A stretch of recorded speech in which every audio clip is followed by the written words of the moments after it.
last time we were talking about the Kamakura period in Japan, when we had the first shogun and the military clans had really taken over. And I started talking about the beginning of real portraiture in Japan and how important that was during this period. Whenever you have sort of power vested in a few powerful people, portraiture becomes important again. And this is one of the most famous people. Of course, he's the founder of the head of the Minamoto clan, really the founder of the period. Minamoto no Yoritomo, and we have this wonderful portrait of him. It's a formal portrait. It's a hanging scroll or a kakemono. We talked about scrolls. He's really quite young, but it is meant to be a true likeness of him in his formal attire, formal court attire. It's a rich brocade. You can sort of see the texture there. Very heavily starched. These unusual angles and forms are the result of this very, very heavy starching that creates this very artificial sort of sculptural shape. So you see him in terms of planes rather than a sense of a body under here. You don't see that at all. It's very ornate. You see the rich pattern of the brocade, the pattern of the design on the edges of the tatami mat. He's sitting on a tatami mat, and we'll talk more about those later. There's some beautiful designs. He's holding in one hand, this is just a wooden stick that he's holding. It's ceremonial. It's sort of like a scepter. It's just a sign of position, and you can see the hilt of his sword sticking out here, but you don't see his hands at all in the scene.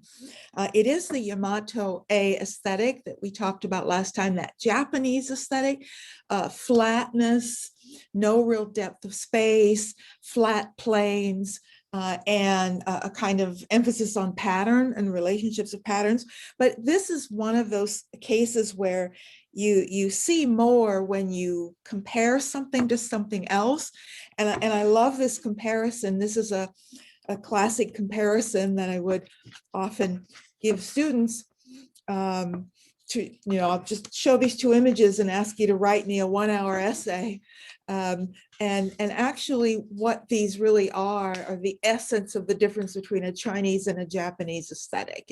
And you see it in the two.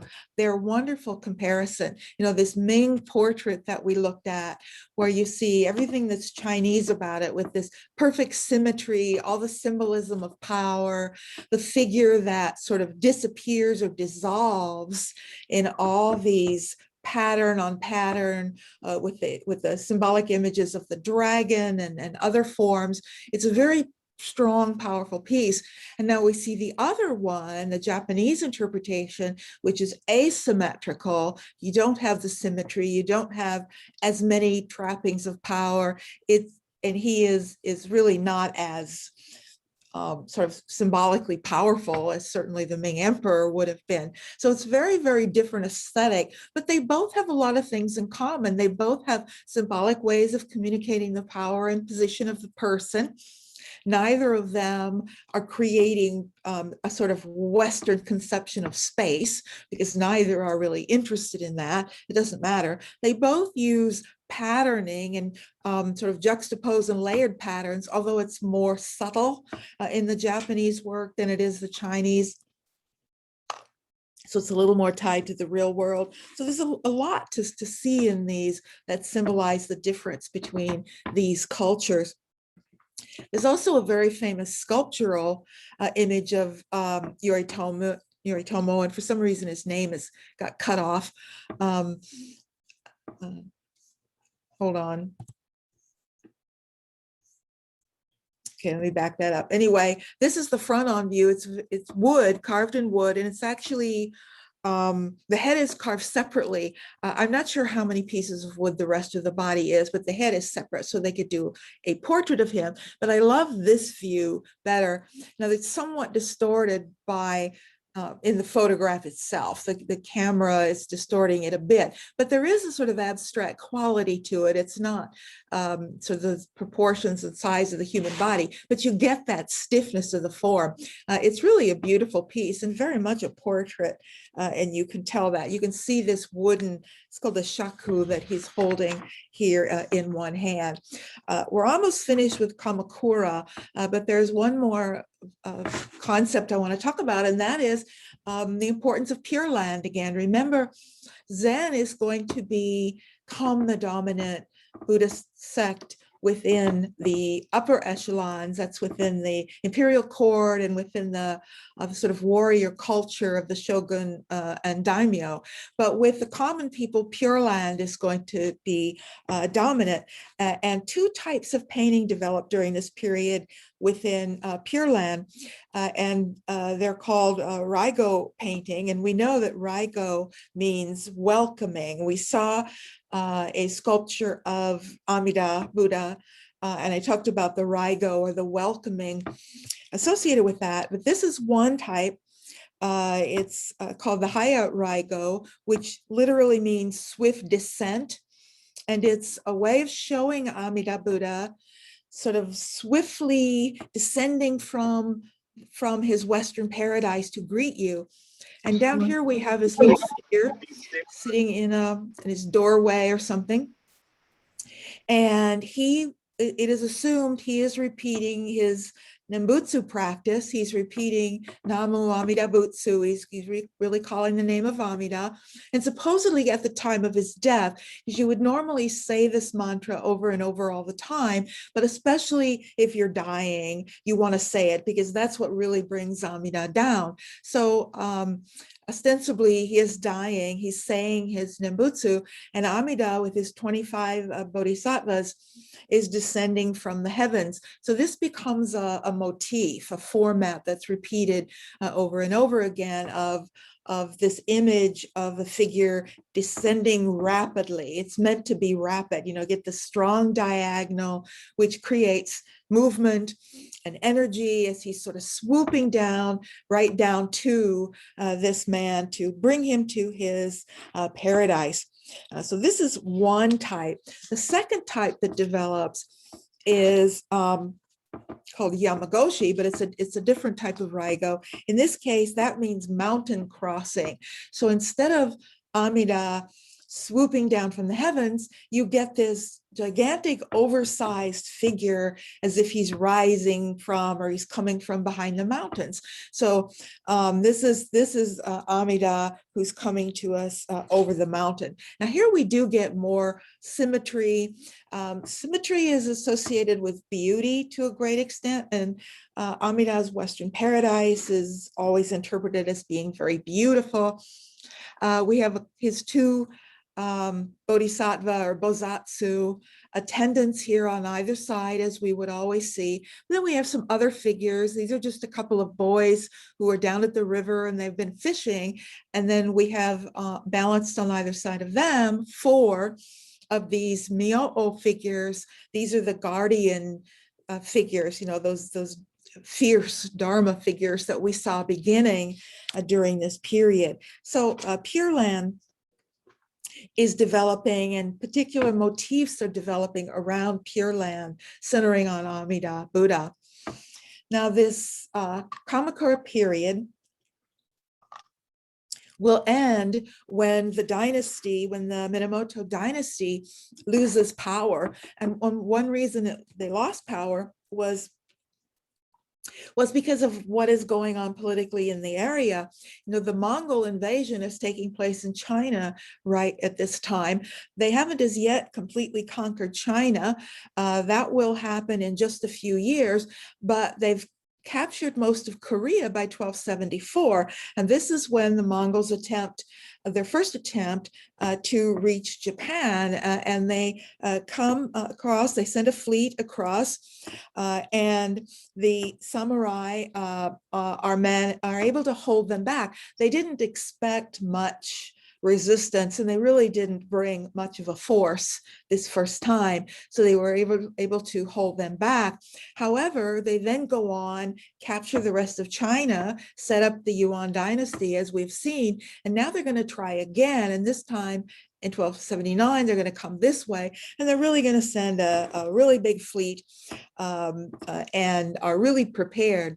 What happens, however, is while the fleet is here and still in the water before they land, a huge typhoon comes up and sinks literally hundreds of ships. The Mongol ships are all sunk in the typhoon.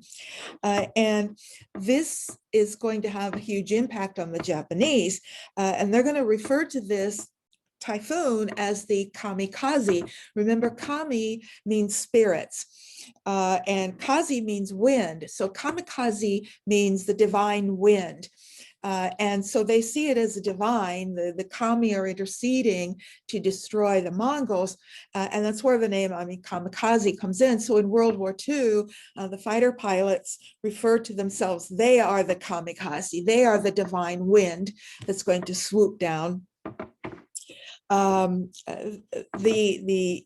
problem is that the Mongols haven't taken Japan, but honestly, the Mongols have enough problems trying to administer China, conquer more territory, and they basically just say, we don't need Japan anyway. They don't have anything. It's just a little island, so they don't bother coming back. So the Japanese are not ever conquered by the Mongol Empire the way the rest of Asia was.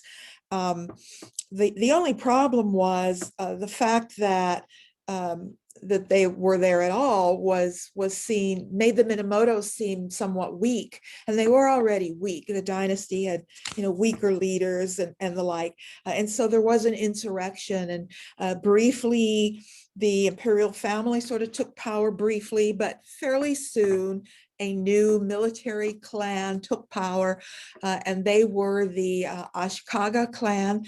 Remember, the Kamakura was where the Minamoto clan ruled from. They made a point, remember, when they took power, they made a point of leaving Heian, which is actually now finally known as Kyoto. So I'm going to call it Kyoto from now on. They made a point of not ruling from there, of going to Kamakura, away from the imperial court. And they preferred the Japanese style. They had disdain for the Chinese aesthetic that the court liked. So everything about the Kamakura period was anti-Chinese and very much antagonistic to the elitist aesthetic of the court. When the Ashikaga clan takes power from the Minamoto, they're going to move back to Kyoto.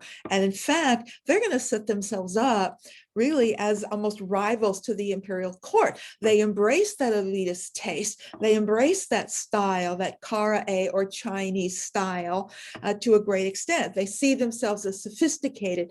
They saw the Kamakura rulers as somewhat crude and unsophisticated. So it's a sort of pendulum. You study enough history in any context, and you begin to recognize the way a pendulum swings historically. The more it swings one way, the more it's going to swing back the next time. So it's just this constant swinging back and forth, often getting more extreme in every case. And that usually is quite disastrous, which, by the way, is the world we live in today. And that never ends well if you just study history. So not good times coming up in our future. We need to get that pendulum to slow down a little bit to have a bit more stability. So we're looking back at Kyoto and the Ashikaga clan, who are going to, as I said, embrace. Now, the period is known as the Muromachi period. Muromachi was actually an area or a region in Kyoto. So it's still the name of the period. It still comes from where they're ruling from. So just as the Kamakura period ruled from there, the Muromachi period is ruling from the Muromachi area of Kyoto. So that's where they're at. Now, as you might expect, they're going to promote Chinese style. That to them is sophistication. And so we're going to see. So the real question is, what does Chinese style mean to them? We take it for granted. We know what that means. When I say, well, they just wanted to work in a Chinese style. Well, what did they think that was? What did Chinese style mean? Well, one of the main things it meant to them was this ink wash. When we saw Chinese art, we talked about Shimo, which is this ink wash painting, no color, just dilute ink wash to make a picture. It's called Suiboku Ga, or ink painting. Ga means painting. So it basically means ink wash painting, but they're going to, do away with all that color that is so very Japanese, and they're going to embrace the sort of the ink wash. Also poems. We saw poems on paintings. It's very typical of Chinese painting. So shigajiku, or in other words, poem painting. There's going to be, they saw, and they will continue, they saw in China a close connection between Chan Buddhism, which of course in Japan is known as Zen, but in China, Chan. They saw a close connection between Chan and Shimo. In other words, Zen Buddhism and ink wash painting. And so there's during this period, we get two new sects of Buddhism are founded, Rinzai and Soto, and they're both Zen Buddhism, Rinzai sect and Soto sect. And we'll see art from both of those, but there's a definite connection between the rise of Zen and the rise of Chinese influence and ink wash painting. They began importing large numbers of Song Dynasty paintings. Remember when we looked at the Song, and I'll remind you of that, we'll look at some again. The Song Dynasty was the period where the literati got started, where ink wash painting started, where we had the lyrical style, etc. But we also know that even though it was a very sophisticated period in Chinese art, that the Chinese looked back on it negatively. They saw it as a period of weakness. So here are the Japanese, and they want to buy all these Song paintings and bring them to Japan. And right at the moment, we're in Ming Dynasty China, they hated the Song. So they said, sure, take it. They didn't care. So they let the Japanese take all of these Song Dynasty paintings back to Japan, which are going to have such a huge influence. We're going to see that since the Ashikaga moved back to Kyoto, they're embracing this style. The daimyo and samurai, in other words, the warlords and the samurai who they hire, were all very much drawn to Zen. It's going to appeal to them very strongly, to the military class. More so than the common people. At this point, Zen is a religion of the elite and primarily the military clan. That's where Zen is located. We need to ask why that is. And there are a number of reasons. They were drawn to its simplicity, the idea of stillness and calm, which are such a part of Zen. They were drawn to the idea of kind of the direct experience that Zen emphasizes. They liked the fact that it didn't have any religious dogma or ritual. Zen didn't have any rituals, didn't have any dogma or texts. They liked that. They also liked the emphasis on self-discipline. Zen is very much about self-discipline and self-control. And they also liked the sort of master-disciple relationship that's so important in Zen, that sort of direct master teaching the disciple. That's very much part of sort of samurai culture as well.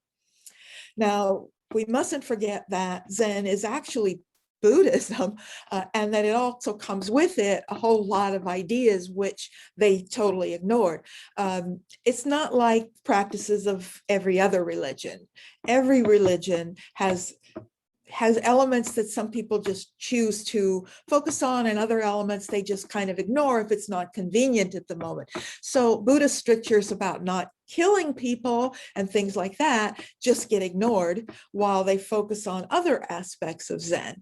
So not out of the ordinary. But what it does do is create a beautiful balance or foil to the military life. And we're going to talk more about that, the sort of extremes of experience of the military class and warlords between the sort of public face and private face.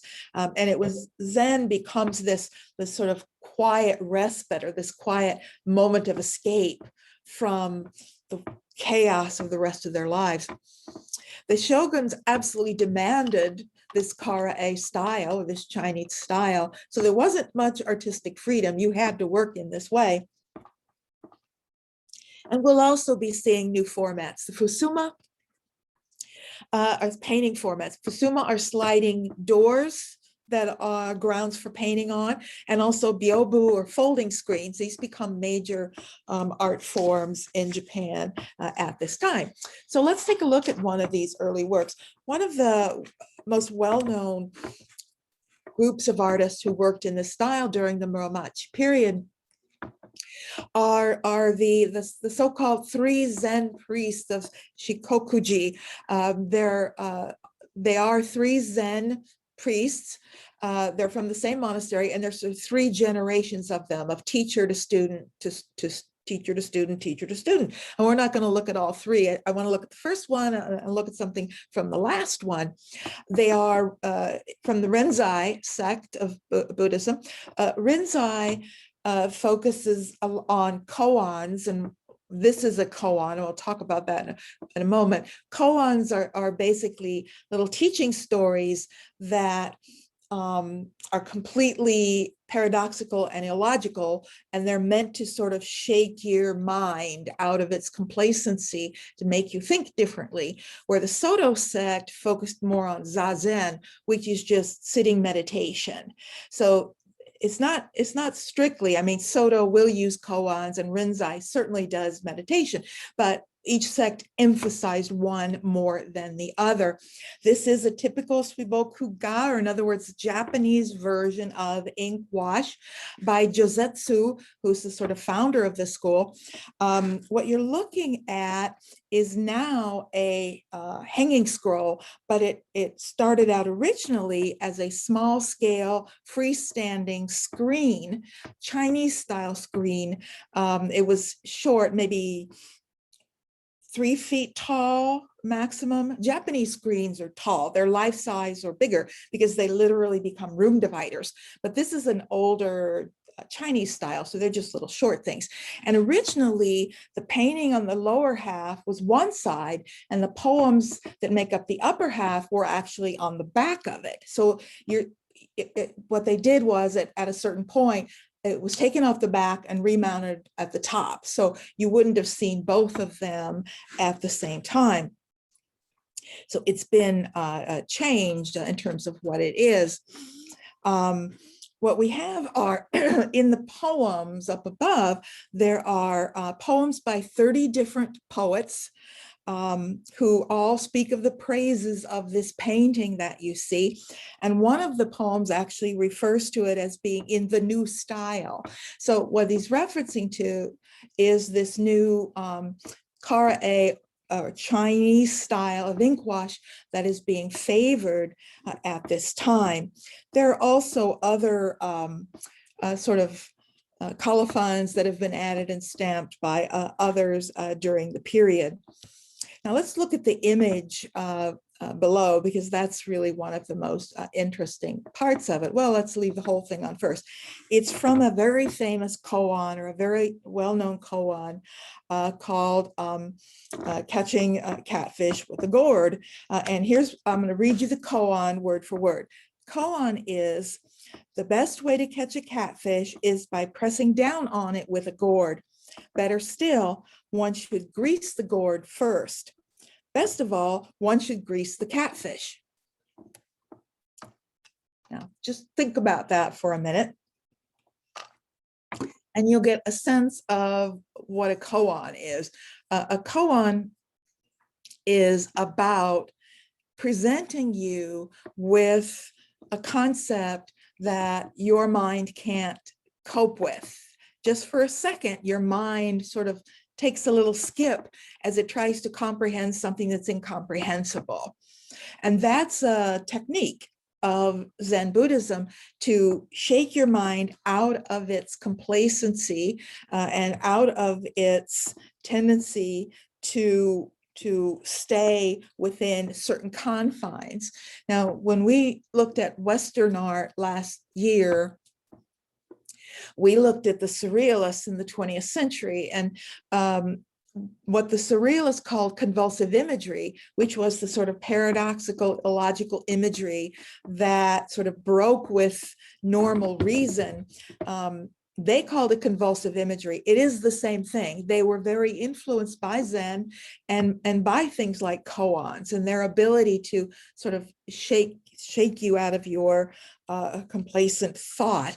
So that's where it comes from. When we look at the image, here you can see the man and his little gourd and the catfish. So anyone seeing this would have recognized that koan and understood, what the story of being told was. So that's Josetsu, who's sort of establishing what is that Japanese style of ink wash painting.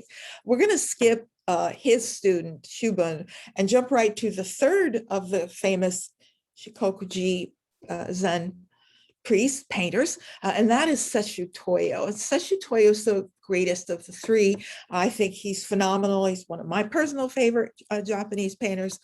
And he's now giving us a really fully developed Japanese interpretation of Chinese painting. He's not giving us Chinese painting. Josetsu gave us Chinese painting. This is Japanese Chinese painting. And the differences are there. And they're developed by this time. This is one of 4 paintings, winter landscape. When you see a painting from China or Japan that's labeled spring landscape or summer landscape or winter landscape, you can go ahead and take a bet that there are 3 more in the set for the other seasons, because these were always made in sets of 4 for each of the 4 seasons. So this is one out of a set of 4, and it's the finest one of all of them. He traveled to China in the 1460s, actually, with a trade mission. This was during the Ming period. And, foreigners weren't treated very well during the Ming. The Ming was a repressive period in Japan, and there was a lot of fear of foreigners and the like. So there wasn't a lot of travel, but he did go there. He copied a lot of the Sung masters and studied them in detail, but he also studied the Yuan masters and the Ming masters that followed the Sung dynasty. And they were much stronger. Let's look at this, and then we'll compare it to some of those Chinese paintings. First of all, it is ink wash. You don't see color. It's just ink wash. It is the kind of subject we would expect in a Chinese landscape painting. And it's very much Sung influenced, meaning it's asymmetrical. You enter from one corner. You're diagonally pulled up through the scene. What is very different from the Sung is the strength of the forms, the strength of the marks and the lines. And what is very Japanese is how very abstract it gets once you reach a certain point. I mean, once we get, let me find my laser pointer again. Once we get up to this point and start reading up, it's very hard to know what you're even looking at. The texture here suggests this is a rock face, but where is it? Is this an overhang that we're looking up at? This seems to be positive space, then this would be negative space. So what is this?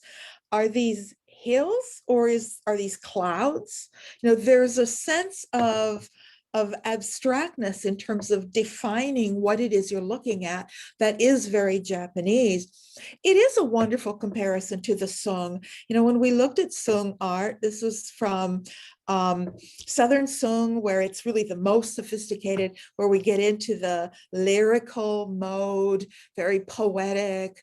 And again, you know, you enter from one corner and you're pulled back. You get some strong forms in the tree, but the rest of it just sort of misty and dissolves. This is very Chinese. So you can see that influence here, but he's really picking up on a lot of the strength of later periods.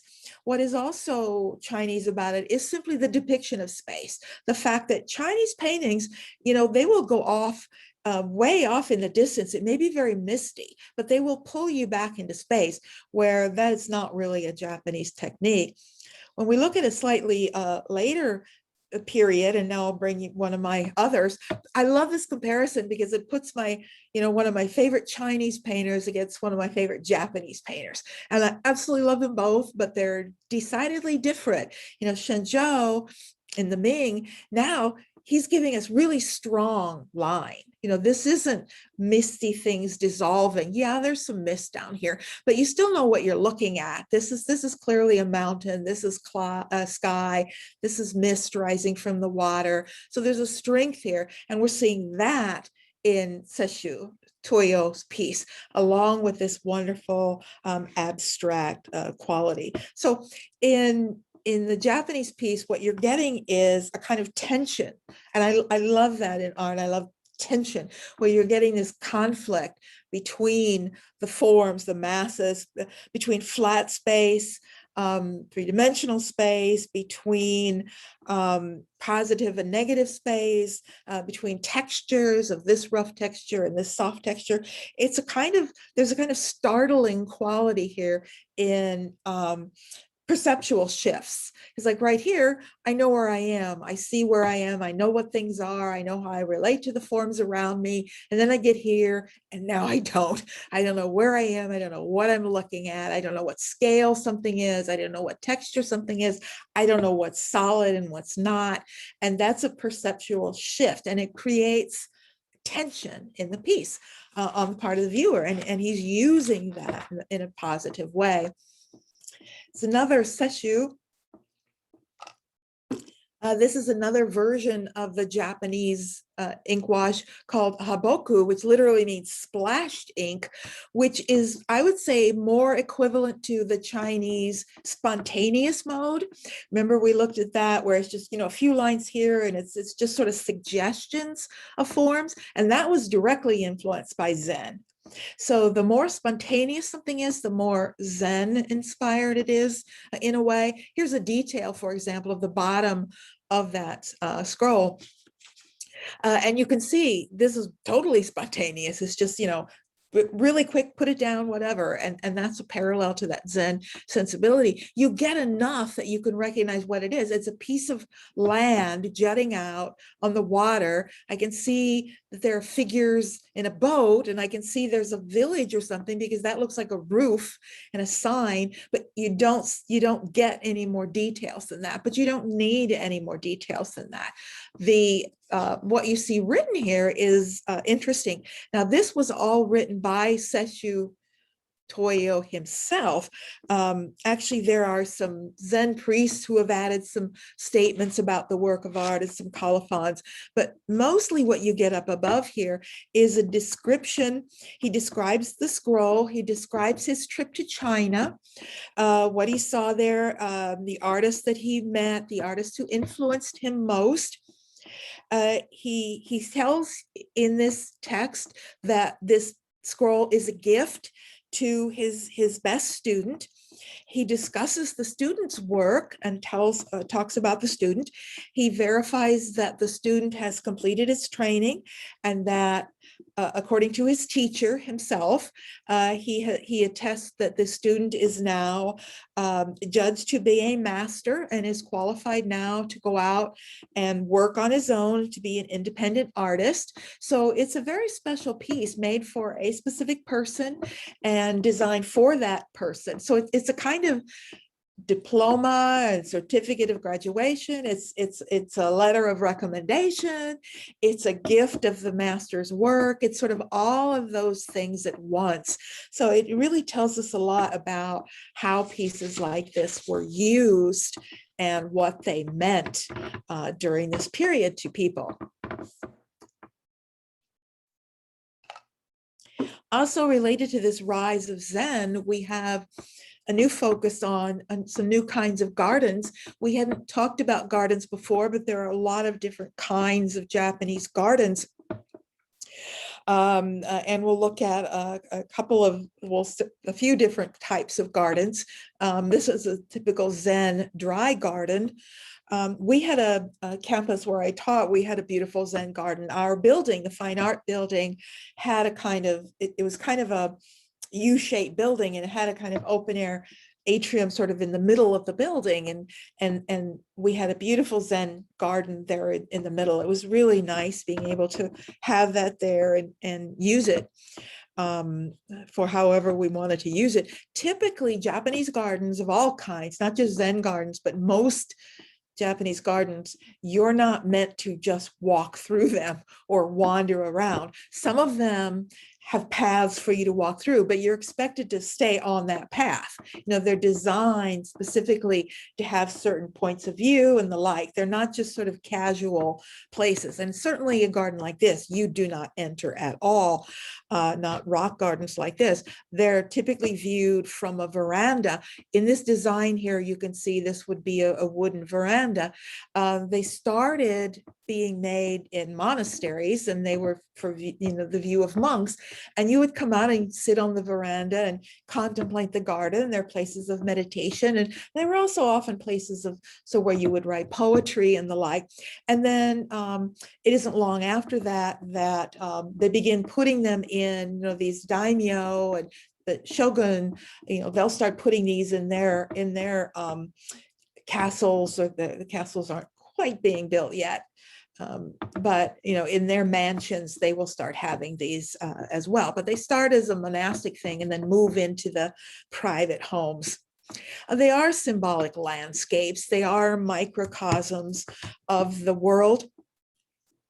The little pebbles which are being raked here, that's the oceans, the seas.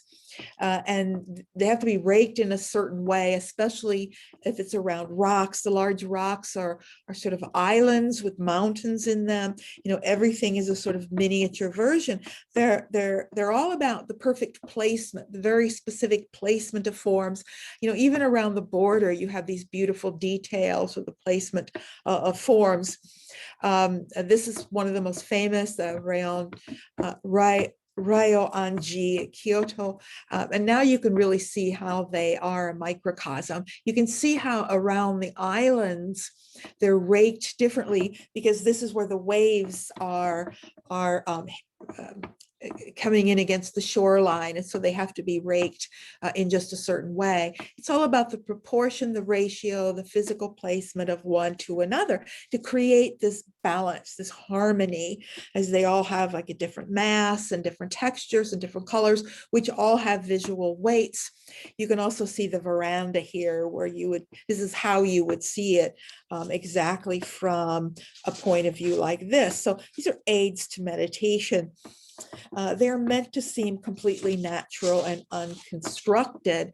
And here's a detail again. It really is like a miniature island, and they will use sort of landfill or vegetation will be something that has a miniature scale, so that its scale is appropriate to the rock. The rock is chosen because it really does look like a miniature mountain.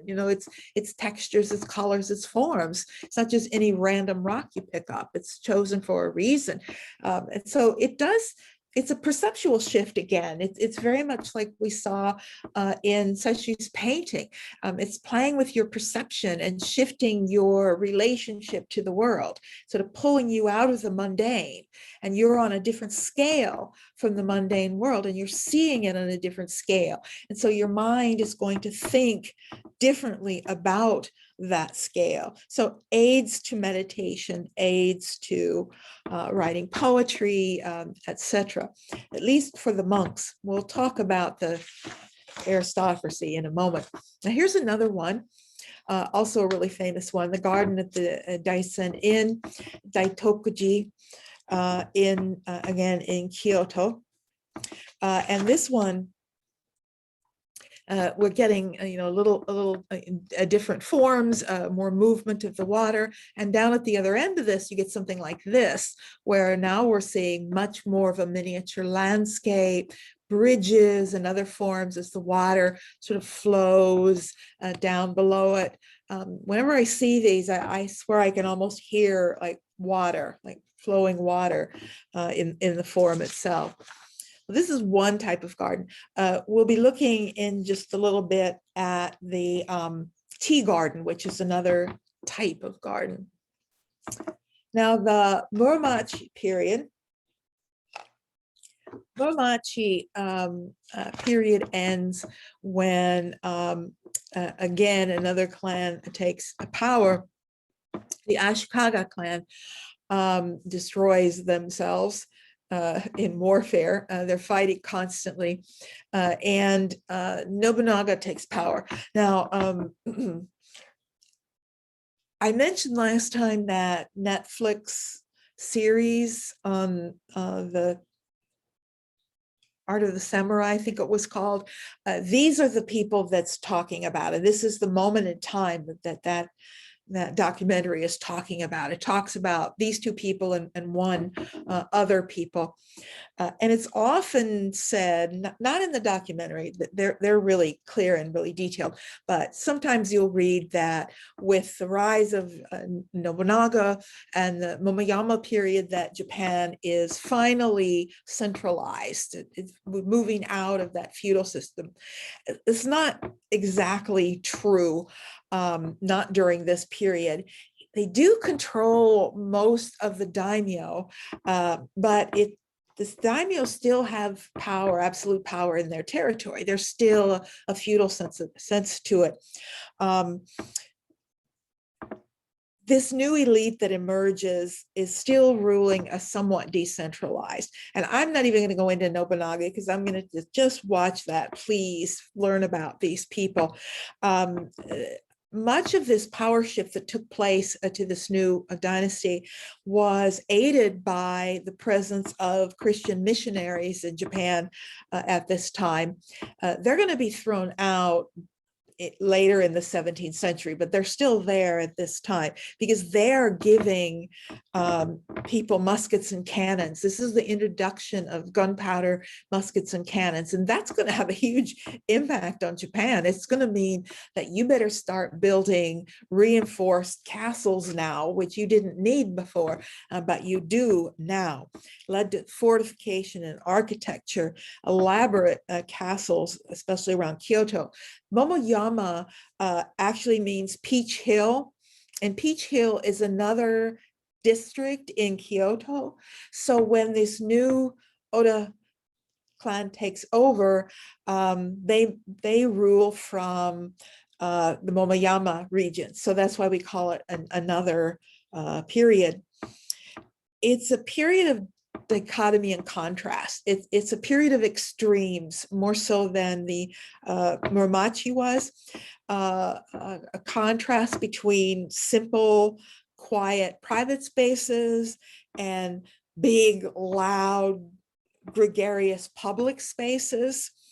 Great disparity in lives. And this is when the shoguns, first Nobunaga, and then when he is assassinated, Hideyoshi, who was originally one of his generals, takes power. Hideyoshi rules for longer and in many ways more powerful. So Nobunaga takes over and rules briefly. While he is still alive, before he's assassinated, he's responsible for the construction of one of the most incredible buildings always shown in Japan. We'll talk about this in just a second, but I want to, Nobunaga is assassinated fairly early, and Hideyoshi takes over, and this now becomes his place. So Hideyoshi has more impact on this period. He was, well, they were both megalomaniacal, but Hideyoshi, after Nobunaga's death, definitely so. Hideyoshi actually had dreams of conquering all of China, which didn't happen. He sent his forces to conquer Korea. They couldn't even get anywhere in Korea. But this is one of those situations where you have powerful warlord rulers and nobody's going to want to tell him the truth. I mean, this is what happens when you have totalitarian leaders. Nobody wants to tell them anything negative. They're afraid to tell them the truth. I mean, you see this happening today over and over again. Leaders need people who can tell them the truth. I mean, nobody's going to tell Donald Trump the truth about anything. They told him what he wanted to hear. You tell the truth, you get fired. Why do you think people were fired? Every time somebody tried to tell him the truth, you're out of a job. Well, nobody was going to tell Hideyoshi that we're failing in Korea, let alone China. I mean, we can't even barely get off the coast. And so that was really sort of catastrophic. But he did have an impact on Japanese culture. Hideyoshi's the one who set up a fairly rigid social class system in Japan, and he outlined it pretty clearly. The upper echelon were basically the warrior class, and that included the samurai, all levels of samurai. The warrior class were allowed to have weapons and carry weapons. Samurai were allowed to have 2 swords. It depended on your status, because as I said, there are different statuses of samurai, but in general, they could carry 2 swords, 1 long sword and 1 short sword. However, the samurai were restricted. They could never own land, nor could they ever work on the land. Now, the 3 classes below that, artisans, farmers, and merchants, weren't really all that different from one another. They were not allowed to ever own weapons of any kind, but they could own land, own property, and work the land. Now, by setting up this, what he's doing is, first of all, if you gave the samurai the power to own and work the land, you would have no control over them at all. You would just be arming the most powerful force, and they could really just run the country and do whatever they wanted. But by restricting their access to the land, they couldn't feed themselves. It made them dependent on these other classes to take care of them. And by not allowing the working classes to have weapons, you assured that they were never going to be able to have a rebellion or rise up, and they never did. It didn't happen. So, he gave some thought to this class system, and it largely worked as he wanted it to work. This period saw the beginnings, sort of the early stages of the ritualized samurai behavior. So what I mean by that is schools of martial arts. They're just beginning this period. It's the next period where they'll really take off and form styles and the like. But the samurai are still fighting during this period. In the next period, they won't be. There will be stability. And so what do you do with thousands of samurai who know how to fight? Well, you open a school for fighting and create this ritualized militaristic behavior. But that's just sort of beginning at this point. Hideyoshi did not control all of Japan, but he did control all of the daimyo. This is the first time all daimyo were under the control of Hideyoshi. But he didn't quite understand what he could do with that. The next ruler who replaces him will understand how powerful that can be. So let's take a look at the castle. Himeji Castle. It's always shown in tourist brochures of Japan, you're going to see this. It's a stunning building. This is the age of the building of castles. And there's really only, all castles in Japan were built within about a 15-year period. That's it. All built within 15 years. It's that period before, that begins with the introduction of gunpowder and cannons. So you need well-fortified castles. But very quickly, the next ruler, Ieyasu, will quell all of the fighting, and there won't be any need for the castles anymore. So it's a very short period. So most of them are in pretty good shape because, they didn't have to be in the middle of fighting for very long. Himeji literally means white heron. Again, it's associated with the bird, and there are birds up on the finials, and the wings are flipped up like a bird. So Himeji Castle is just west of Osaka, and Hideyoshi, when Hideyoshi took over, he's actually in the Akamatsu clan, so it is a different clan in power, but it doesn't really matter that much. It is clearly a defensive structure. You see that in every aspect of the building, and it is more than a building. It's a compound. This is actually a diagram of what it looked like originally, where the castle itself is just one part of this massive defensive complex.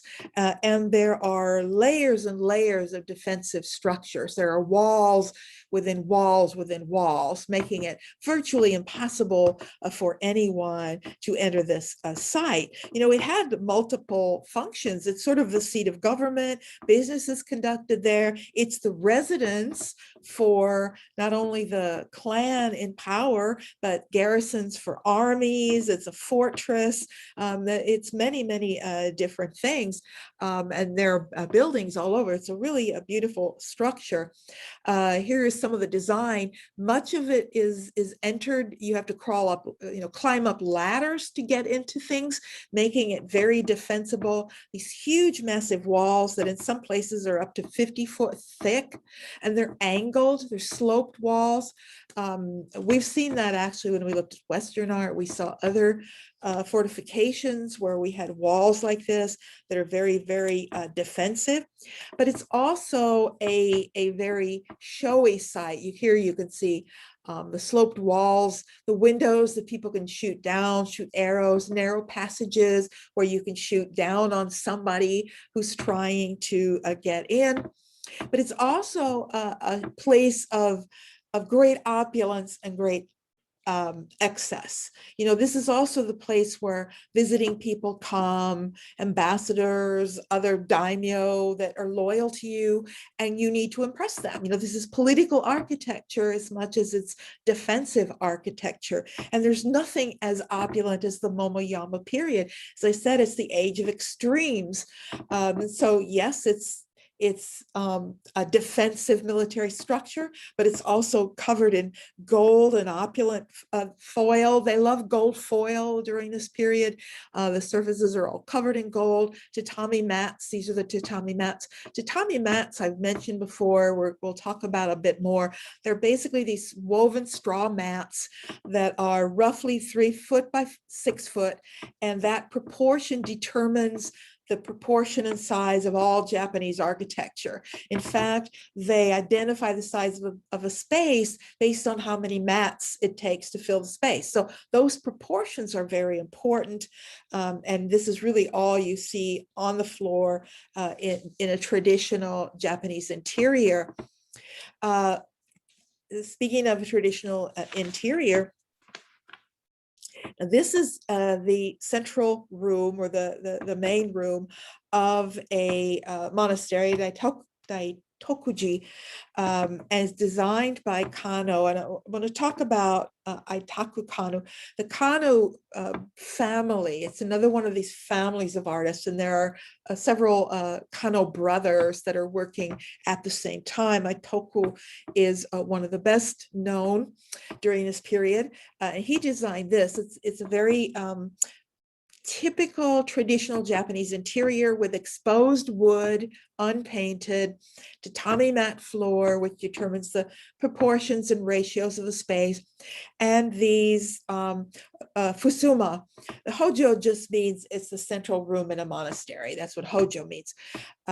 We know that Daitoku, dai means great. We know that. I can't remember what toku means, but ji implies it's a walled monastery compound or complex.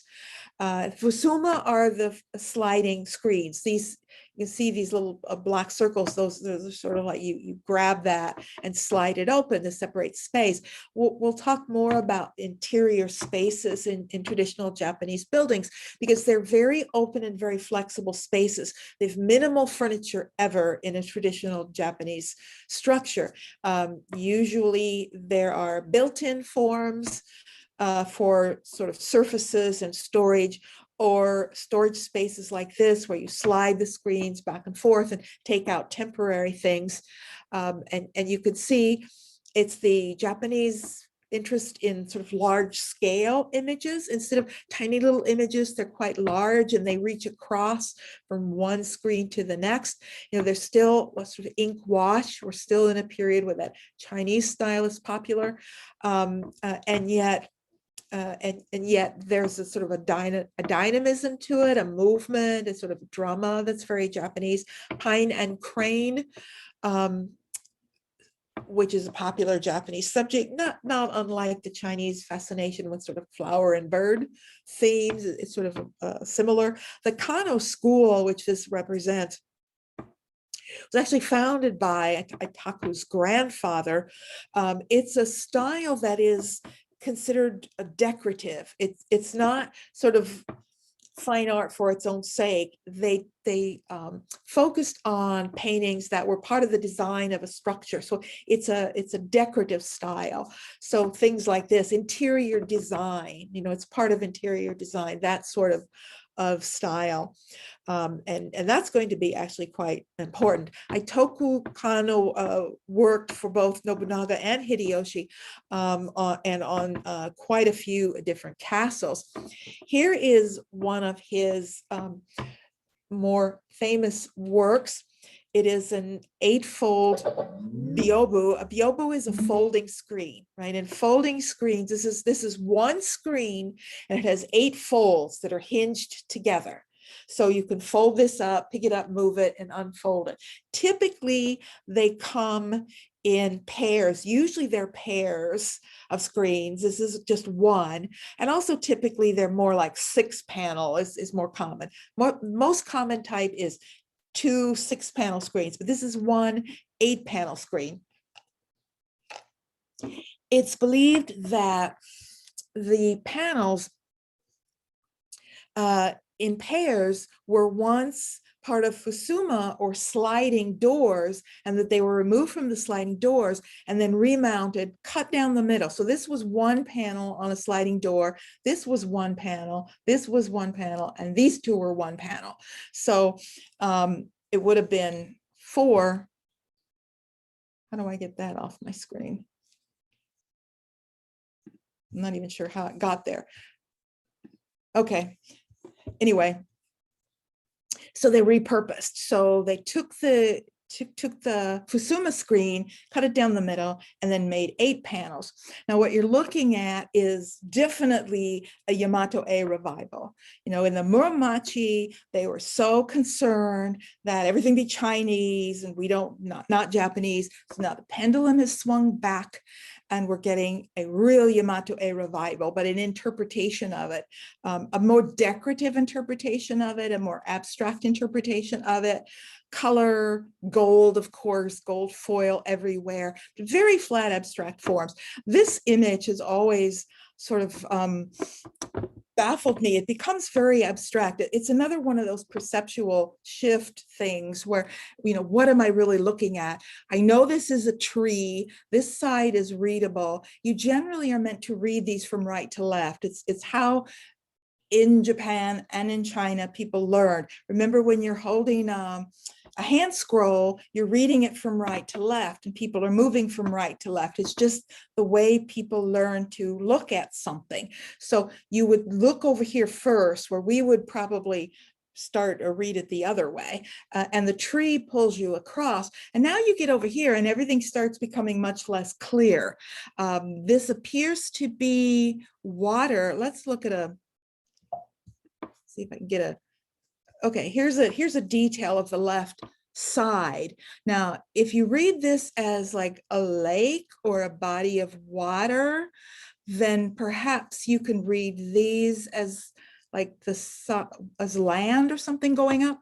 The first time I saw this, and therefore I still see it every time because I can't get it out of my head. When I saw this form, or this form here, I saw a dragon flying in the sky. I don't know, I just saw this in a different way. And I saw this as just negative space or sky. But now I look at it, and then I learned to see, well, no, these are clouds, and this is a mountain peeking out of the clouds. But the simple fact is neither of those are very clear. Neither of those are absolute. You know, it still isn't very clear when you read it that way. You can actually see it in a number of different ways. And I think that's part of it. It's that shifting perception in what you're looking at. It's the abstractness of the design and really the decorativeness of it. That this is very typical Kano style as a screen. You know, when we look back at the Muromachi, you know, when we were looking at, you know, he had to work in ink wash. He was working in the Muromachi period. He didn't have style. Shogun required he do that. And yet you still see that same shift happening in areas like this, where, you know, it's how do we read this? What's positive space? What's negative space? He's still working in that Japanese aesthetic, even if he doesn't get color and depicts more of a believable space. So there's Yamato there. This is Yamato A completely. This is just slipping in a bit of the Japanese sensibility whenever we can. Now, this is someone working in a different style. Hasegawa actually did work with the Kanos. He studied and worked in one of the Kano workshops for a while, but then went out on his own. And his own style is really quite different. It's less decorative. It's more quiet. It's more Zen influenced in some ways. We don't get the gold leaf. We get more negative space than positive space. Now, this is more typical. This is where we now have a pair of 6-fold byobu. So these are 2 screens, folding screens, which I've placed side by side so that you could see them both. And this reminds me, while it is considered, you know, it's a Japanese style, it's also reminds me somewhat of that more lyrical, poetic sensibility that we see associated with Zen in general. It reminds me, you know, what it reminds me of is those bamboo paintings we looked at in China, where you have these subtleties of bamboo leaves. Some are clear and some are fading in the background, and it was all about the subtlety of the ink. But this has color in it. There are wonderful washes. Here are the 2 side by side, one above the other, so you can see them a little bit more. It is not one continuous scene, although clearly they relate to one another very much so. So, you know, he really has a mastery of this ink wash, but he's able to bring in these wonderful color washes. You know, like 80% of this is simply blank, you know, or just negative space with minimal color washes on it. This was really, you know, unlike the Kano screen, the Itoku screen we saw a moment ago, this is really not meant to display the glory and wealth of a warlord. I mean, that's not what this is. This is the quieter side of life. And yet these are popular with warlords because, you know, because of that simplicity, because of that harmony. You know, things like this to me is a kind of bridge between that loud public space and that more subdued sort of quiet space that we're going to look at in more detail. Peggy, I've got a question for you. Yes. So during these watercolors, did they do plein air or, Oh, no, never. huh? No, they never worked outside. These are done in a, in a controlled studio space. Plus, they're not really painting anything specific that they're looking at. None of these are real places, or, I'm sure they would, they're familiar with what they see, but they're working totally from their mind. Okay. Totally invented scenes. Yeah. I got a question for you too, Peggy. I Yeah. watched the Tokyo trials on Netflix recently. Absolutely fascinating. I didn't even know there was a Tokyo trials. I knew there was Nuremberg trials, but I didn't know. Oh, And in one of the scenes, one of the jurist from Holland, was speaking to a Japanese artist, and they were discussing how Van Gogh was influenced by Japanese art, which I had no clue. oh yeah. Yeah, Um, all of the, Go ahead. I'll bring in I've got some images of a couple of other European artists later when we get near the end. They're influenced not by these sort of things, but by color wood block prints that are made in Japan in the 18th and 19th century and start entering Europe at that time. And by the 1880s, everybody's influenced by Japanese art. Van Gogh owned several. They were practically free. You could get them for pennies. So I'll bring in some examples to show you how they're influenced by them. Yeah. Cool. That's neat. Totally. I'm also Yeah. interested when they had the exhibit with Picasso. It's interesting learning things you didn't know. I'm sure you knew it, but I didn't know it. Yeah. I didn't know Picasso was so influenced by African art. But once Oh you God, hear and yes. learn that, then you go, oh, makes sense. I see it. Yeah, yeah. I So, mean, when you look at some of them, it's like almost identical. He's yeah. literally stealing some of the image. In fact, he literally was investigating. There were some thefts. In 1907, there was an important exhibition in Paris of African sculpture that caused him to repaint a lot of his paintings. And there were works stolen from that. And he was implicated. He had several pieces in his possession that he probably shouldn't have had. So yeah, he was known for acquiring things however he could get them. So yeah, Westerners don't like to give credit to, they want to think they invented that they invented the whole style, but we wouldn't have any modernism without the input of other cultures. That's where it comes from. None of it's original to the West. The whole concept of modernism is not Western. Yeah, I keep thinking of Turner and Church and some of those, the Gap guys, these scrolls and screens, it's like there's a big echo there, I think, right? Is what? I'm sorry? There's an echo there of the look, the style, the feel to some of these screens, some of the Turner and Church stuff. Church. You mean Frederick Yeah. Church? Yeah. Oh, and the American painter? Yeah, and the American painters, that period there. But I mean, the grandiose scenery, the mountains that are bigger than mountains, and the skies that are bigger than skies, and now you're getting into the politics. That's another thing. Now you're getting into the American politics when you start getting into American landscape painting. Now we start dealing with people like Church and Frederick Cole and all these American landscape painters. Yeah. Their work is political. I mean, their work is all about extolling America and vast, untapped wilderness. And it's about, showing Europeans what we have and they don't. So it's very about constructing this, what America is. America didn't have an identity in the 19th century, so they constructed one around land and landscape, and like drawing people to the West. These. So that's another. It was the real estate business, but I'm making notes here about future topics. Before we start, I would I'm gonna throw this out for you to think about. What I'm thinking about doing next is, instead of like redoing like a long class, doing like more like series of sort of topics, just thematic topic, like spend one class or two classes on one idea, and then doing another topic, like, and going into more detail. I'm sure you'll all have suggestions, Carol.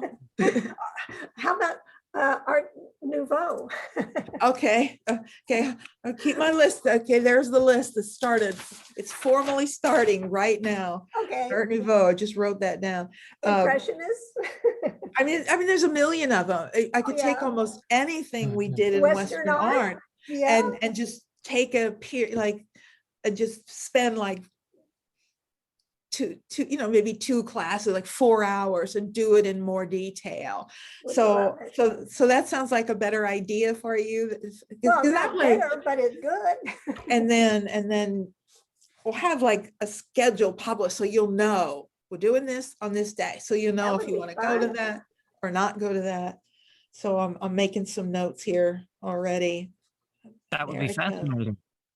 American landscape. I got a million of them, boy. Yeah. Okay, there's some notes. Okay, so let's go back to where we were.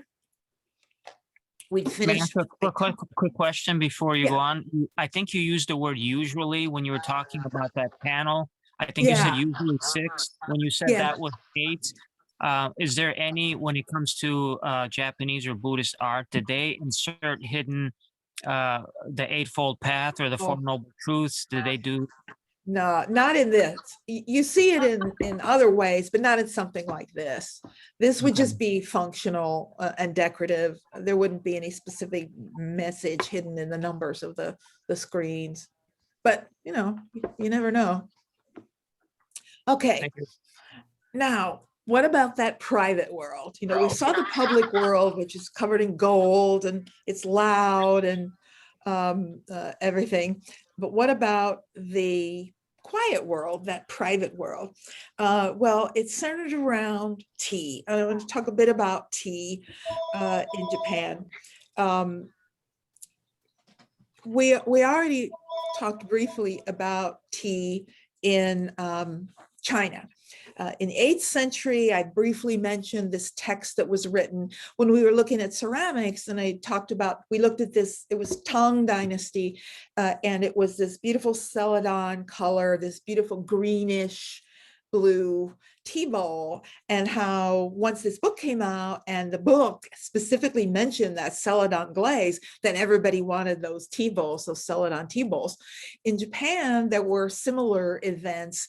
In the 12th century, the founder of Rinzai sect of Buddhism wrote a book on tea and how important it was. And then the founder of the Soto sect started giving instructions. Now, this is earlier. This is literally during the Kamakura period. So the importance of the tea ceremony is not beginning in the Momoyama. However, it reaches its peak during this period, because that's when one very important person comes along that changes the role of tea. So tea is connected right away to Zen. The writers, these founders of Zen, are writing about it and connecting it to Zen. So therefore, it spread to the court, the noblemen, the daimyo, and the samurai. Just as Zen gardens spread to the private realm, so did the tea ceremony and the practice of the tea ceremony. What happened is the tea ceremony becomes a kind of sign of your sophistication. If you have a right to rule and you think you're an important, sophisticated person, you better be able to understand these things and conduct the tea ceremony in a proper way. So the art of tea, or the chano-yu, the tea ceremony, really becomes more ritualized, and it's emerging of Shinto and Zen, which had already had a lot of affinity to one another. They're very simple. You know, we saw that Shinto shrine and talked about these aesthetics of wabi and sabi, and these are going to be carried right into the tea experience, because that's what it is. It's a whole ritualized experience. But in addition to wabi and sabi, we're going to add shibui to that, which is an aesthetic of bitterness, and that relates to the tea itself. All these things are lessons. They're teaching lessons about the nature of reality. The idea of the tea master has already begun. A tea master is an artist, a specialist in tea who has his own aesthetic, and that aesthetic will carry over into all aspects of the experience of tea. And the most famous tea master of all, the tea master for Hideyoshi, we're going to look at and talk about and his designs. Now, here are some images of some tea gardens. Now, these are not designed by this artist I'm going to talk to you about, but normally a tea master will design the garden. The garden is the first part of the experience. When you, if you're going to a tea ceremony, you've been invited, and this might be in the middle of a big city, or it could be anywhere. First thing you do is you enter the grounds and you follow the path, or you walk through the tea garden. The tea garden functions to begin to quiet your mind and to transform you and prepare you for the tea ceremony itself. So it is a kind of meditation, and it's designed very specifically in terms of what you see and what you hear and what you smell, and it all just sort of quiets you down along the little path. So everything is prepared. Nothing's casual or accidental. You know, the little water that you may hear, you might see a little lantern. There's a little view over here. As you get to the tea house, there'll usually be like a little fountain or a little basin where you can wash your hands. Is that purification ritual is always important. But I want to take a look at, you know, once you go through the garden, you get to the tea house. And this was designed by Sen no Rikyu. And Sen no Rikyu is the most famous tea master ever. He's the tea master to both Nobunaga and Hideyoshi, briefly Nobunaga, primarily Hideyoshi, because he lived a bit longer. This tea house, the Taian tea house, was originally Sen no Rikyu designed for himself, and then it has since then been moved to a temple complex in Kyoto. But it is a perfect example of a particular aesthetic. You know, they're not all going to be the same. Every tea master thinks a little differently. And every tea ceremony is different as well. But what they have in common is, you know, wabi sabi and shibui. They're going to be very simple, very minimal, very humble. It's very much like a simple peasant's home. When you get to the doorway of a tea house, the doorway is very low, so you have to literally bow to enter, which is an act of humility in Japanese culture. And once you enter the tea house, you may see it is very similar to the Shinto structures we saw, with a simple thatched roof, simple materials. When you enter, it'll be a small space, again, defined by the tatami mats, and there'll be a small niche to one side of the door. That's known as the tokonoma. Typically, the tokonoma will have a hanging scroll in the back, generally one with text, made minimal imagery, and usually, now this one does not in this picture, but there will usually be a small vase of flowers, usually not a lot of colorful flowers. They may just be branches or twigs, something small. And the first thing you do when you enter is you would go and sort of kneel down in front of the tokonoma. And usually the saying on the scroll will be an idea that you are meant to sort of think about. Maybe it's a mood or or some sort of concept that may relate to the vase. And so you think about that, and it's a further sort of framing of your mind, or taking you to this other sort of quiet space. The ceremony will vary quite a bit, but there are certain things that are customary. In this view, you can see both of these images. You can see the tokonoma, where there's a scroll in the back with some text, and then a small vase set off center asymmetrically, and it just has sort of minimal forms in it. The ceremony itself can vary quite a bit. You know, it might actually be a full meal. That's possible. That has happened. Or it may simply be the drinking of the tea, which is ritualistically created. I'll talk about the tea vessels in just a minute, because they're part of the aesthetic, and have to be designed to be appropriate for this aesthetic. So every movement and every action, every statement and every response is ritualized, and you have to be very present. You have to be very conscious and very aware. Something casual about the tea ceremony. I like to show sort of multiple pictures of the same thing, so you can see how similar they are. The similarity of how you hold the ladle, how high your hand is, how many drops you pour in of the boiling water. Notice the placement of the vessels, the bowl with the water, the bowl that holds the tea, the whisk that's turned upright. They're all physically placed in exactly the same relation to one another.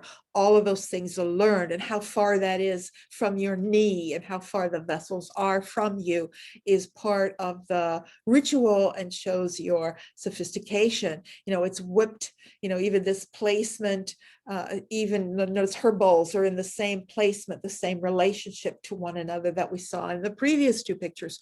And she's now placing the ladle down.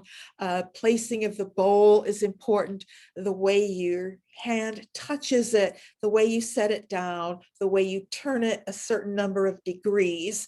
And then for the person drinking the tea, you know, how you pick it up, how you wipe the rim, all of it matters. And all these people would be experienced in it. You know, rarely do you have more than 3 people. 3 is a very common number. To show his sophistication, the Shogun Hideyoshi organized a tea ceremony, extravagant tea ceremony for the entire city of Kyoto. It lasted 10 days. And he did this to show his sophistication and his right to rule. Now, if there's anything unsophisticated, it's a massive tea ceremony for an entire city that lasts 10 days. That's just showy and extravagant. It's like a moment where his public side and his private side got confused. And he tried to turn the tea ceremony into some grand opulent event. And I just think that's so typical of this moment in time, and why we have this, why they needed this disparity or separation between those two worlds. So the actual correctly done tea ceremony is the opposite of the life of the warlords. In terms of vessels,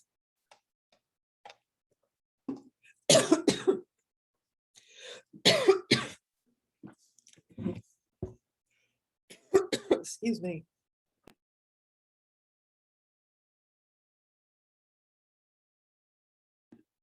Sorry, drank something wrong. The actual vessels are either designed by the tea master or designed by special potters who work with that tea master. So they know his aesthetic and create them for that particular aesthetic. This is a bowl by Chojiro, and it is in the style of, it's in the style of Sen no Rikyu, but Chojiro is not his principal potter, but it is still in the same style. It is raku ware, And if you're not familiar with raku, there's actually a competition show, and I'm thinking it's on HBO Max, but I could be wrong. Could be on something else. I can't remember where I see things. Could be Netflix. I don't know. Anyway, it's a British program, and it's called The Great Pottery Throwdown. And it's a show where these potters come in and they compete, for several weeks, and then there's a winner. And there's like 4 episodes of it. And in every season, there's one show dedicated to raku. And if you have access to that, go in and find the episode, because they're described. You can find the episode that's on raku, but actually watch the whole thing because it's fascinating. If you want to see them, I just learned a lot. I just find that really interesting. And I learned a lot about pottery and ceramics and the like. But watch them make raku, because raku is the opposite of every other type of ceramic. What you do to make raku is exactly what you're not supposed to do when you make pots. Normally, when you make pots, you do things very carefully. You don't want to shock the ceramic. In other words, when you put it in the kiln, you want to put it in so the temperature rate, rises very, very slowly. When you're done, you want it to cool very, very slowly. So this is like 24-hour process or longer. With raku, it's a special kiln, and you put it in the kiln and you fire it up like that to high temperatures. And then you take it out and you throw it in a big barrel that's filled with organic matter, like straw or hay, or sometimes horsehair, or try anything. You'll see what they do on the show. They'll just try anything. And it's so hot that it immediately sets everything on fire. So everything is burning in flames. And then they take it out immediately and dunk it in a barrel of water. If you can imagine, first thing I thought is, oh my God, you don't take a hot ceramic and stick it in water. It's just gonna collapse. But the nature of the clay and the material added to the clay is such that it can break, actually, but it doesn't usually break. And because of this organic matter that sort of stuck to the surface and burned off, you get totally random patterns and colors, and you never know what you're going to get. And that's what they love about raku. It's a technique that's a perfect match to this sort of Zen sensibility, this spontaneity, this sense of chance and randomness. And they love that. First of all, this is a hand-built bowl. This isn't turned on a wheel. It's simply shaped by hand. So there are irregularities in it. It's not perfectly symmetrical. And it's generally going to have a rough surface. All of these things are important in the tea ceremony. What matters in the ceremony is how it feels in your hand when you lift it. What is the texture and what is the weight of the bowl? How does the tea look inside? And very importantly, how does it feel against your lip? When you put that edge on your lip, what is the texture there and how does that feel? And you think about that. That's all part of this meditation. That's part of the ceremony. So raku tea bowls are unique and essential to this tea process. Now, this is one designed by Honami Ketsu. Honami Ketsu was the raku maker to Sen no Rikyu. So these bowls by Honami Ketsu are specifically designed for Sen no Rikyu. So these are in that aesthetic.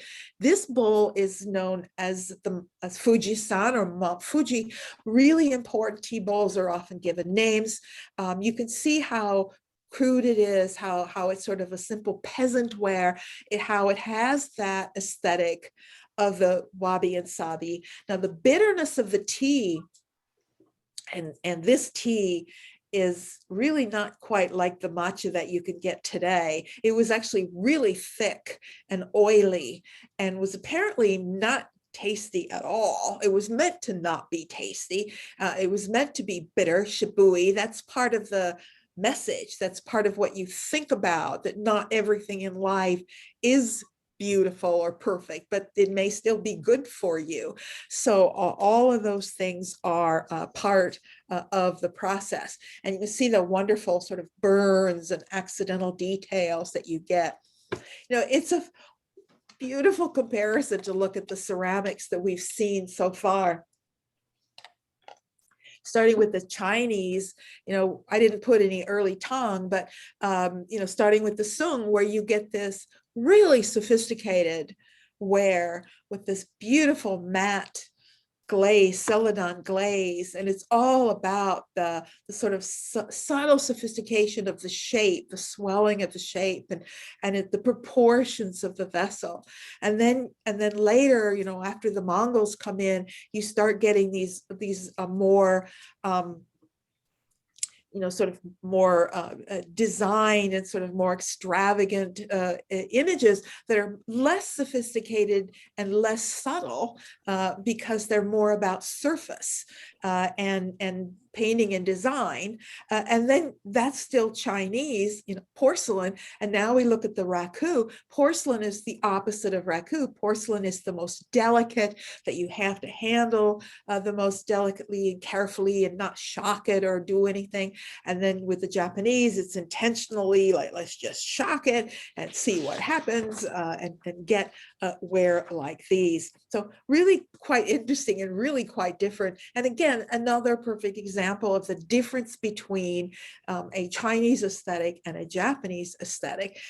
Two of these, would make a wonderful kind of exam question or essay as well.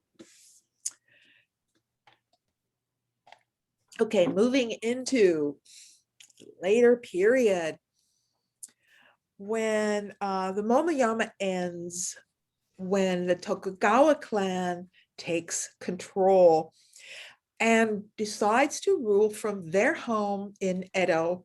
And Edo is modern day Tokyo. And when they move to Edo, everything changes, because Edo by then is a large booming city. We're moving into a period of urbanization and growth, population growth under it's the Tokugawa clan, so it's under Tokugawa Ieyasu. Ieyasu is actually a third member. That Momoyama period was very short. It was a very short period. You had Nobunaga, Hideyoshi, and Ieyasu, and they all knew each other, and they actually all fought together. At one point, they were all fighting on the same side. And when Hideyoshi dies and Ieyasu takes over, now we get a new clan, and they move to the city. And this Edo period is really a period that defines a lot of changes. It's a period where urbanization leads to the rise of the merchant class, a kind of new middle class. Japan develops a middle class before the West does. The rise of the middle class in Europe and America is linked to the Industrial Revolution. It's usually in the 19th century. Industrialism begins in England in the late 18th century, but it's really the 19th century in the West where we have this industrial revolution. And that's usually connected to universal literacy, the rise of the middle class, and the creation of new art forms created for that new middle class. But in Japan, we don't have an industrial revolution in the 17th century, but we do have urbanization, population growth, and the birth of a merchant class. And that's going to cause a lot of the same things. It's going to create greater literacy, and it's going to create a true middle class about 100 years or more earlier than we have in Europe. And so that's what we're talking about here. When Ieyasu, takes power from Hideyoshi, he does what Hideyoshi liked to think that he did, and that is to truly unify Japan. Hideyoshi controlled all of the daimyo, But the daimyo were still quite independent in some ways. Under Ieyasu, he figured out how to really control all those daimyo and take their power away. There were about 260 daimyo or warlords all over Japan, and they all had their own sort of castles and manors, and like feudal lords, they controlled their own property. What Ieyasu did was, first of all, he hired even more samurai. He had about 50,000 samurai working for him personally, and their staffs, because they had big staffs as well. And what he did was quite simple. He required all of the daimyo to have mansions. They could be quite nice, but he required them to build homes in Edo. He said, well, you can have your castle out wherever you live, wherever is your territory, but you also must have a home in Edo. And by the way, your family have to live here. Your family must live in Edo. So basically what he's doing is he's taking their families hostage. I mean, they're free to do whatever they want as long as they're in Edo. But the fact that they're in Edo means they're under his watch constantly. So some daimyo way out in the countryside isn't going to try anything or do anything or behave in any way that would antagonize the shogun, because his family is back there in Edo. And on top of that, he required the daimyo themselves to live in Edo every other year. So they could spend 1 year out on their estates, but then the next year they had to come to Edo and live with their families. So for the first time, you can honestly say that he did unify Japan, and he really does control the daimyos. They no longer have any power, so to speak. I mean, they're allowed to pretend like they have power, but in reality, they don't. And so finally, in the 17th century, we get a unified Japan, and to a great extent, we get peace. A long period of peace. There's nothing to fight over. There's nothing to fight about. It's all under one period. It may be repressive, but it is peaceful, which is something new for Japan, because Japan's history is one of sort of constant warfare. So now he may employ 50,000 samurai, but they don't actually have much to do. Right? They're not actually out fighting for him. They're under his employ should he need them.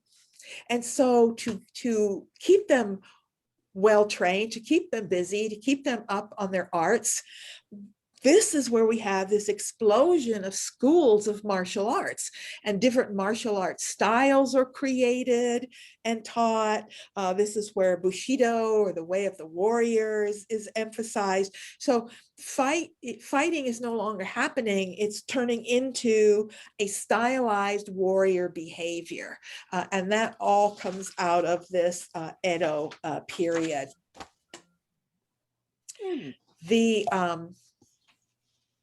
Let's take a look at one site.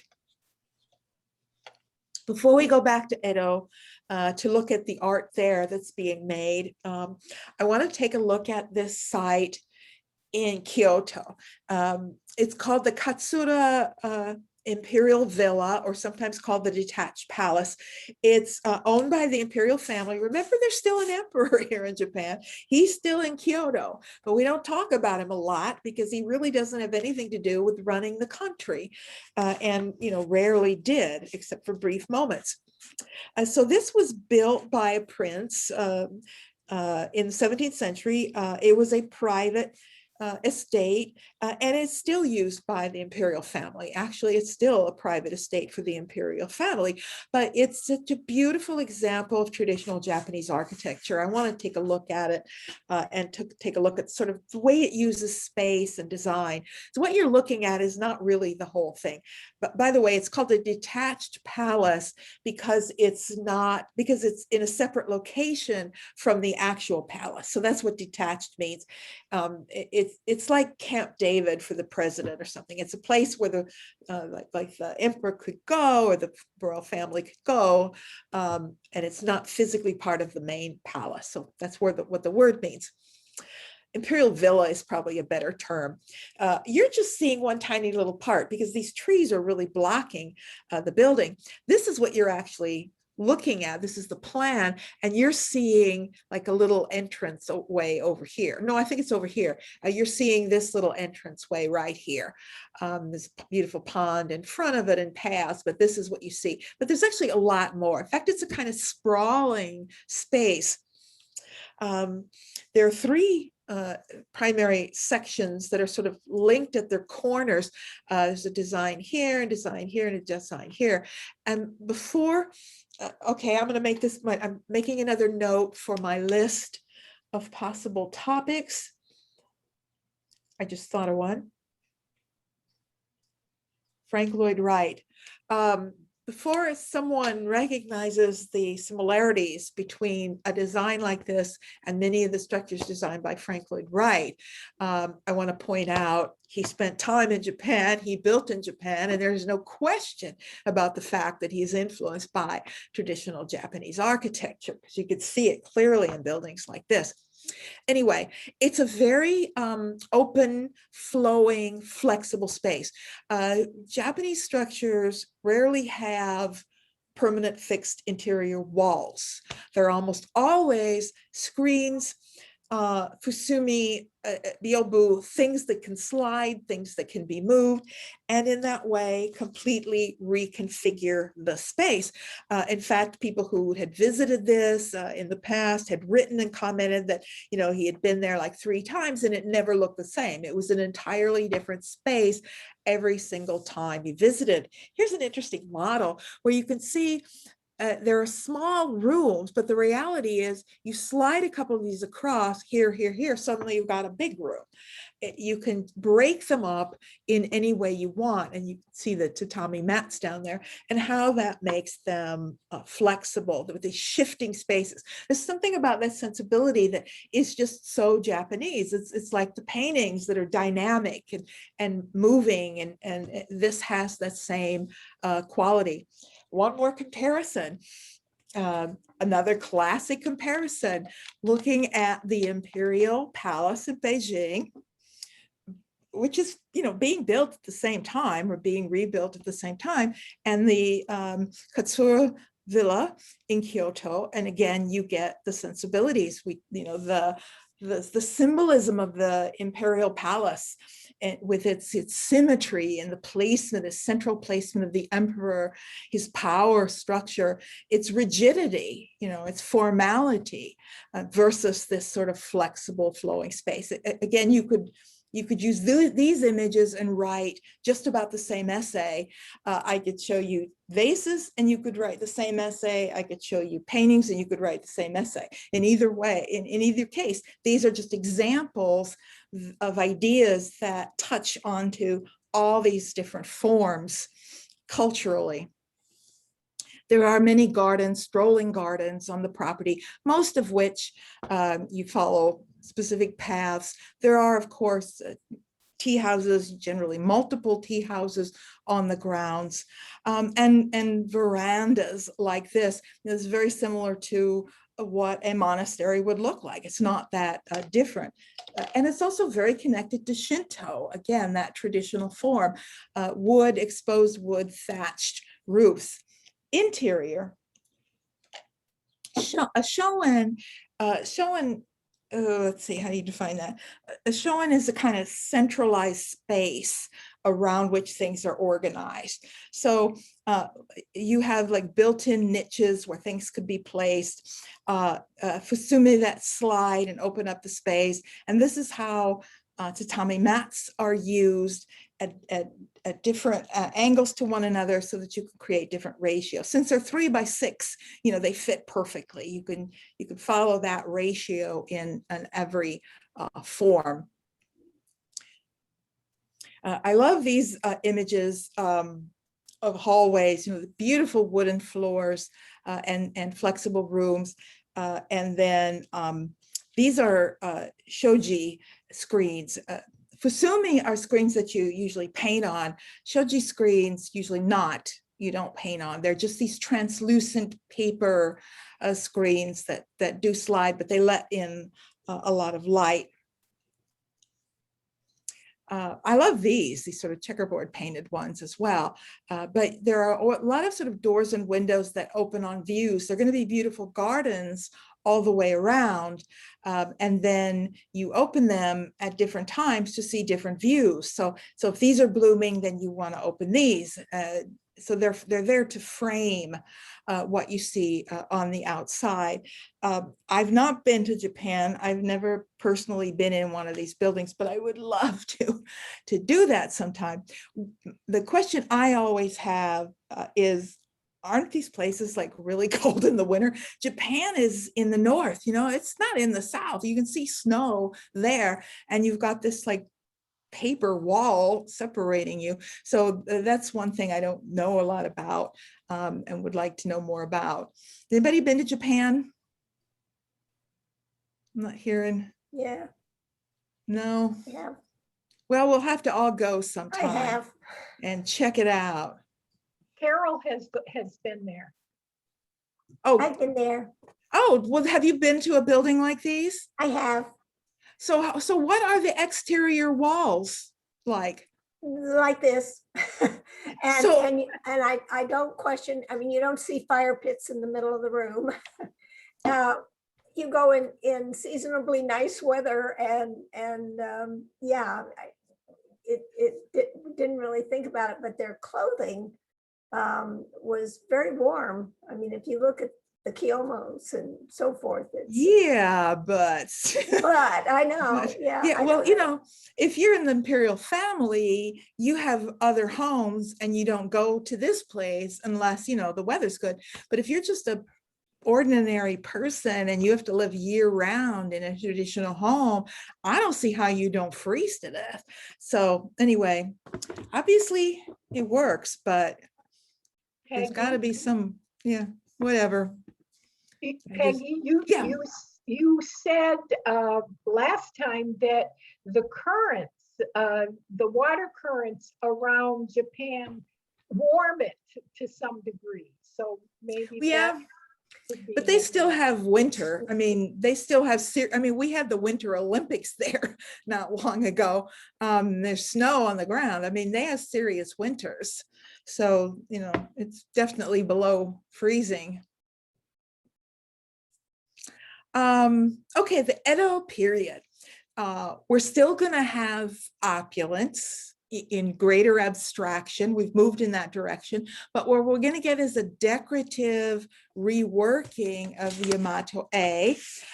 This is sotatsu, the style of sotatsu, which is a style called the Rinpa style. And this is another style made by a number of people working together that's also very decorative. These are like interior design as much as anything else. You know, I see these as being similar to what European artists were doing, like in the 1890s. There were a number of European artists like Gustav Klimt, for example, who kind of specialized in wall painting and interior design. And he did a lot of sort of gold, beautiful gold and decorative pieces in Germany like this. And they were kind of looked down on because they were not like fine art. We don't have that disparity in Japan. In the West, there's been a disparity sort of between functional art and fine art. Those are seen as two different things. We don't really have that distinction in Japan. And this is his very, very famous, again, another pair of six-fold Byobu screens of Matsushima Island. It means Pine Island. When we had the tsunami, what is it, 2011, I'm thinking, the tsunami in Japan.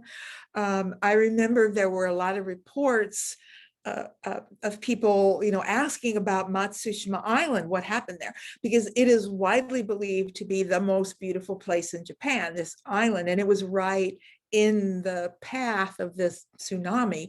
But apparently it wasn't really damaged all that much. So that's why you do see depictions of Matsushima Island a lot.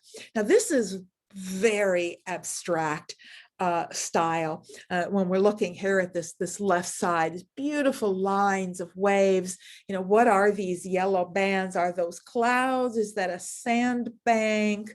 It's sort of just taking one more level, this sort of abstract sort of blob form. And on the right, it's the same way, the island sticking out. Are these like sandbars? Is this the water reaching out? Or are they clouds? And I've had you can read both interpretations, that that's clouds and that's sandbars, but these are the decorative style.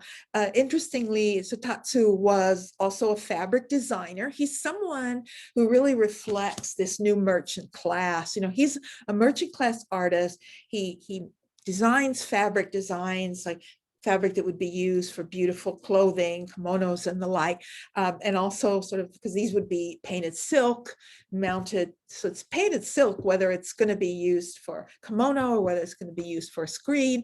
And these are the kind of merchant class people who are becoming this more empowered middle class. And he kind of moved with the aristocracy because he worked for them. So he was sort of in those circles.